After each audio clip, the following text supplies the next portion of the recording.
1951 সালে ভবানীপুর আসনটি গঠন হয়। পরে 1962 সালে এর নাম পরিবর্তন করে হয় কালীঘাট। 2009 সালে পুনরায় ভবানীপুর আসনটি গঠিত হওয়ার পর থেকে একচ্ছত্র আধিপত্য বিস্তার করে আসছে তৃণমূল কংগ্রেস।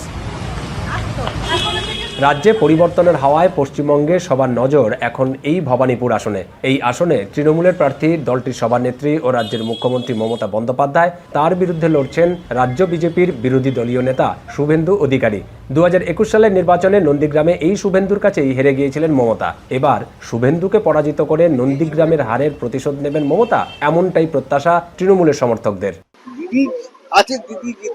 চাকরি অনেক আছে, স্কোপ অনেক আছে, আমাদের শিক্ষার দিক দিয়ে আমরা এগিয়ে আছি। আমরা দিদির লোক মমতা, মানে আমি এখানে শ্বশুরবাড়ি আমার, যেখান থেকে দেখছি তো দিদি সবকিছু দেখছি। দিদির ভক্ত, আমরা দিদি ভক্ত। দুবাই দিয়ে এসেছি, দুবাই দিয়ে দিদিকে ভোট দেওয়ার জন্য। 2011 সালে প্রথমবারের মতো ভবানীপুর আসনে জয়ী হয়ে মুখ্যমন্ত্রী হন মমতা। এরপর 2016 সালে বিধানসভা নির্বাচনেও বিপুল ভোটে জয় পান তিনি। মমতা শুভেন্দুর পাল্টাপাল্টি চ্যালেঞ্জে এবার সরগরম ভবানীপুর। এক ভোট হলেও ভবানীপুর আসনে শুভেন্দুকে পরাজিত করবেন বলে প্রত্যয় জানিয়েছেন মমতা। তিনি বলেন, তার ধর্ম, বর্ণ, কর্ম সবই এই ভবানীপুর থেকেই। আমি আমার নমিনেশন যেমন ফাইল করলাম, আমি চাই আমার ভবানীপুর কেন্দ্রের সাথে সাথে 294টা কেন্দ্রেই আমাদের তৃণমূল কংগ্রেস এবং জোড়া ফুল তাদের প্রত্যেকটা প্রার্থীকে ভোট দেওয়ার জন্য আমি বাংলার মানুষকে অভিনন্দন জানাবো। এখান থেকেই আমার সবকিছু, এবং তাই ভবানীপুরের মানুষদের আমার ধন্যবাদ, আমার নমস্কার, আমার সালাম। অন্যদিকে মমতাকে তার কঠিন প্রতিদ্বন্দ্বী মনে করছেন না শুভেন্দু অধিকারী। এবারও বিশাল ব্যবধানে জয়ী হবেন বলেও প্রত্যাশা তার। মিনিমাম 25,000 ভোটে আমি জিতবো। He is not my competitor, he is not my counter. আমি ওর সম্পর্কে কোনো কথা বলবো না পুরো নির্বাচন।